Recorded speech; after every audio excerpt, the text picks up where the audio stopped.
Welcome to Space to Lead, the podcast where leaders and teams come together to learn, grow, and thrive. I'm your host, David LeBlanc, and every episode will explore fresh insights and strategies that inspire leaders to create dynamic, engaging cultures. We'll dive into conversations with leaders and industry experts who are transforming teams and shaping the future of leadership. Whether you're leading from the front or working within a team, Space to Lead is here to spark ideas and help you lead with purpose and passion. So, take a deep breath, make some space, and let's lead together. On today's episode, I'm speaking with Michelle Lewis. Michelle is a leader and HR professional with one of the fastest growing municipalities in British Columbia. She is a visionary leader who sees human resources as a strategic partner to its internal and external stakeholders and creates a space where each member of her team can develop, grow, and showcase their individual contributions to the organization. Michelle, thank you so much for joining us today. It's my pleasure. I'm happy to be here. So, you and I have worked on a few projects together. I've been fortunate to support you in some of the really great work that you've been doing. And one of the things that I've always appreciated about you is that, one, you're very passionate, but you always seem to have such a clear vision of where you want to go, what you want to get to. So I'd love to just create a little bit of space to chat about what drives you and sort of what's gotten you here today. Great question and great discussion. First of all, I want to comment on the fact that we've worked for quite a while together at TransLink and at the City of Maple Ridge, and really enjoyed the iterative approach that we have and the space that you give me to be able to bring my dreams to life. You've done some great work, so I appreciate that. For me personally, my drive comes from being a military brat and having lived in multiple countries across Canada. And I would describe myself as a scrapper, someone that has that wants to instigate change, wants to make a difference, and wants to leave a legacy behind. And so one of the reasons I came to the City of Maple Ridge is that it is my hometown. I've been in Maple Ridge for the last 10 years. And really excited to be able to bring people first, community driven to our environment in our community, and to be able to see all the programs that we do, that it's making a difference. And so for me, the driving purpose, one of my most important programs is Hardwiring Excellence by Quinton Studer. It's a very simple program I learned in the hospital sector about worthwhile purpose, making a difference. Those were the key things, and those are my driving, pillars in my life. I'm also a mother of two boys that have kept, and I would have to define myself as a helicopter mom, so I do jump in and jump out, and have a husband that supports me and lets me do what I need to do at work. So I guess hopefully that answers a little bit of your question. I love that. And two things immediately came to mind when you said that. First is, coincidentally, while I never grew up there, I was actually born in Maple Ridge. Oh, is that right? Yeah, so that's kind of a funny connection that maybe we don't talk about that often. And the other piece is the book that you just referenced. I remember the first project I did with you at the City of Maple Ridge. You handed me a copy. So I was able to read that and learn a little bit about that. What's interesting for me is that I work with many organizations who are trying to shift the culture and do these really great things, and varying degrees of success. You have clearly been successful in bringing your vision to life. And I'd love to hear maybe a little bit about what helps you to get things across the finish line, to inspire people, to influence them, to actually get these things moving. So for me, vision, I'll start off with, I have a dream, so to speak, and it'll come in my mind. And I'm very lucky to have a team of HR managers. I have actually 4 HR managers, and we work together iteratively to make these dreams come to life. So I have a vision in my mind. And one of the main visions is keeping things simple so that it can be adopted into the culture, that they are simplistic pillar programs, not let's throw spaghetti against the wall and see what sticks, that they become part of the fabric and they are legacy. Uh, so I'm really careful of the programs I choose. I make sure that I consult with everyone. So that's a longer process. So an example, the HR strategic vision that we did for the city. Not only did we do consultation with management, I did a SWOT, strengths, weaknesses, opportunities, and threats with the leadership team. But then we also went down and had conversations. Actually, you were part of this process. So that was third party neutral, was to go down to the staff level to get their viewpoint on what the people vision is. So one of the key things I think that's important to me is we are human resources, and it's not HR, it's human people.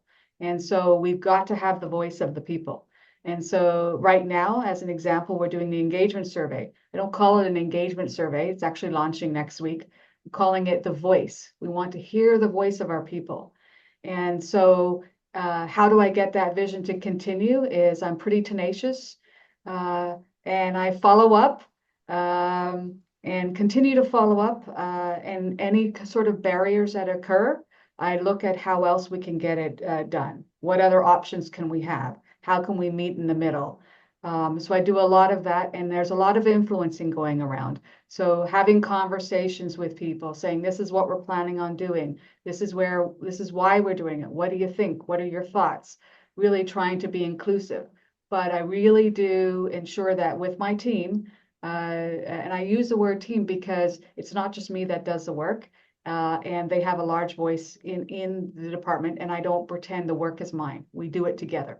And so the key is to ensure that if there is a barrier, that we can figure out another way to get it done, and we just go back at it. So sometimes it could be a program that I really have a great vision on performance planning, but maybe at that time it's not popular or it's the wrong time. So we just shelve it for a little bit and then come back at it, but I don't forget about it. So it's just picking the right time. So I think that's how I ensure the vision, but it really has to be inclusive, has to be clear. I have simple language. I talk about where I want things to go, where we want things to go, I think is even more key. It's not all about it's about we, and living those standards, living and trying to model that behavior. Nice. That expression, slow and steady wins the race, comes to mind as you describe that. Exactly. And I get the sense, since you're creating so much room, space, time, whatever you want to call it, for these things to occur, that there's a lot of seed planting along the way.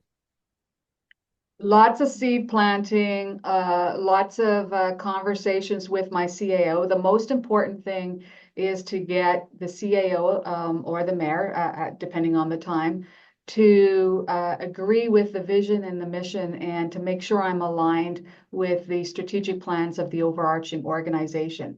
So as HR, we want to align and not be a silo. We want to make sure that we're seen as a professional service that's confidential, that provides value add services, and that we are a service provider, both from a management and an employee perspective. So seeding those concepts and those ideas, it's, for instance, if I'm looking to try to get more resourcing, any conversation that allows me to influence, I will, to so that and they laugh because it's Michelle, she's keeps bringing it up, so that in the end, I don't, it doesn't need to be my idea. I'm happy with whoever thinks it's their idea, as long as we get to do programs that are good for our employee base as a whole. Yeah, nice. And the other thing that's been clear from what you're sharing today, but also from times that we have worked together, is that you have really positioned human resources as a strategic partner in the organization, and more importantly, in the city as well, given that you're a municipality. Yes, we had an interesting experience when I came on board. I call it the journey that we've been on, which is approximately 5 years. So we started off with a mission and visioning with the team. Yeah, and then also, what are our work plans? What is our strategic plan? How do we hold ourselves accountable? Yeah, so that's what we've been able to do to date. Nice, nice. The other thing, going back to something you said previously that really jumped out for me, that I hadn't really picked up on in our previous conversations, was this idea that you have these various programs or ideas, things you'd like to do, and sometimes it's just not the right time. So really, I'm hearing really paying attention to the system, what the system's telling you, what people are telling you, to really kind of be selective and choose so that you do one or two things really well as opposed to trying to do too much at once. Yeah, so that's all part of the change management process. It's also a part of, we are going through cultural transformation at the city. And so the little city that's getting ready for 161,000 citizens, we're going through, as I said, quite a bit of transformation. Actually, something really important in what you just shared, in that I believe statistically, didn't I read or hear somewhere that Maple Ridge is one of the fastest growing cities in the province or maybe even the country? It's definitely in it's in the top group for Metrovan for sure. Okay. Um, and so we are really trying to build our infrastructure to support the growth within the city. And the HR department in the past was seen as a personnel department. The unions and staff saw us as management cronies, not to feel safe. And so we've been over the last 5 years working on our reputation, that we are independent, neutral, that we have a voice where it's okay to disagree with the CAO. It's okay to provide options and solutions and choices. And so we also, as a management team, we all have signed an extra layer of confidentiality. So what happens in HR stays in HR, but it allows us to have my management layer working with me with all their diverse points of view. So Chris Gonav would say, Michelle, you're one of the only bosses I've had, and that's what he says, not me, that actually means it's okay to have lively conversations and disagree with you. And my viewpoint is that we all have opinions. We're brought in for our skills, knowledge, and abilities. And for me, not to listen and not to think about their lived experience, their knowledge, because we are dealing with people, so that I get diverse perspectives, and then I'm able to make a good suggestion. And sometimes, and many times, the idea might even be better, or they've experienced it elsewhere. So that's helped us provide a value added perspective. We also do have an HR business partner model. So you can have a human resources business partner model where your management layer have specific clients within the city where they get to know and understand the business more and can represent them well when we're doing programming, so it's not as siloed, so that we understand the business across the city. The city is kind of interesting in all the areas I've worked, because you really it's like a mini world. You have a little bit of everything. And I can tell you, working for a municipality is never boring. And I left a Crown Corporation to come here so that I would have diverse, complex skill sets and work. And I can tell you, I've never been bored. We are requested to support all areas of the business, and that means we're actually at the table, and actually being able to say, did you think about the people? You need Nice. people. Yeah. So it's clear that this dynamic, agile culture that you've created within your group has enabled you to, one, become a strategic partner to the organization, but really support the organization as they prepare for and support the growth of the community that you serve. Yes, and I would say the other big thing is we do actually have client service standards, and one of them is ensuring that we provide personalized service. So uh, having an old school viewpoint where it's a one size fits all, dealing with people and culture doesn't really make sense. So we try to understand the business situation. We make sure that they have a loud voice to explain. We look at our collective agreements. We look at our Employment Standards Act, and we see what is reasonable, and use that reasonable test.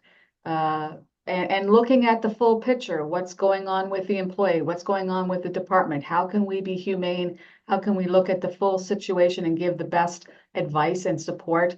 Also tooling up our management layer so that they're more comfortable dealing and can be a little bit more independent in the work that they do. Love that. Love that. I mean, this has only been 15, 20 minutes, and we've talked about a whole variety of things that you've done. There's a lot of HR departments who are working hard to position themselves, like you and your team have done within your organization. Where would a HR department that's sort of at the start of this process, where would you say that they should start as they're thinking of this work ahead? Number one, as I always say, you better like people. So number one, you better really have a passion for people, and every person you hire, make sure you have the right staff at the right time that believe in people and their humanity. From there, you want to make sure that the teams are, doesn't matter how long you've been in the business, are taking continuing education, that they professionalize within their area, taking the CPHR, gaining skills. I have real live examples of a 36-year veteran of the city who has been working on her CPHR, is just challenging and had taken all the courses, and she says she's passionate and reignited in what she's learned, which is super cool to hear. So having the educational background and that confidence from that. Then it's together as a team, understanding what the organization, what their needs are. So usually starting off going and doing a SWOT with all the leaders.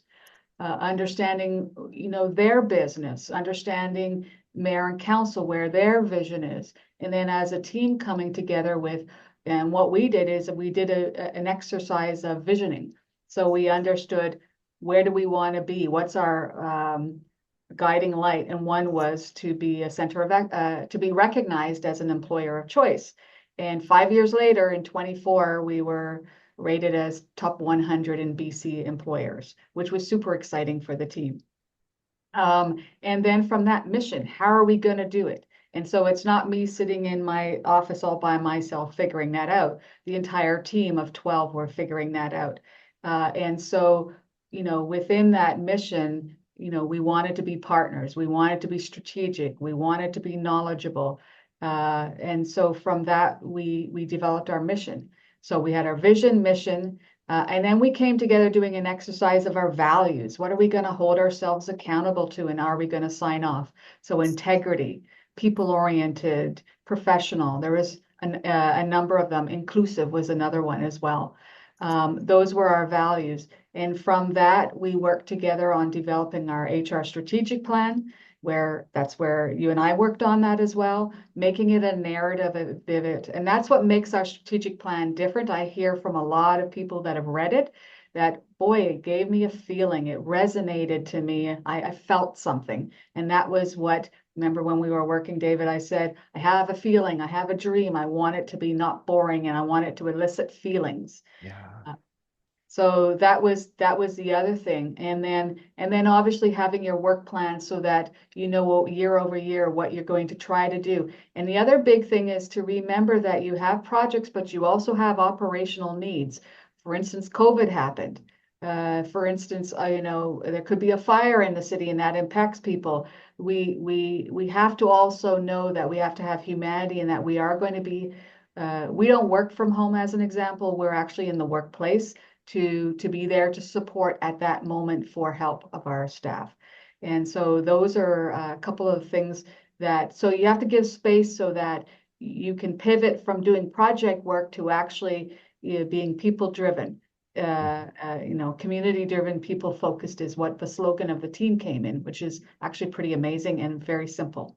The other thing that we did do, lastly, is within HR, we have our own internal branding. So we have a personality, meaning that whenever you get documentation from it, it's warm, it represents multiple people. we chose the My HR from a perspective, and we also from each of our division, we have 4 areas: integrated talent management, total rewards, labor relations, employee relations, and occupational health and safety. And then the other one is employee experience and engagement.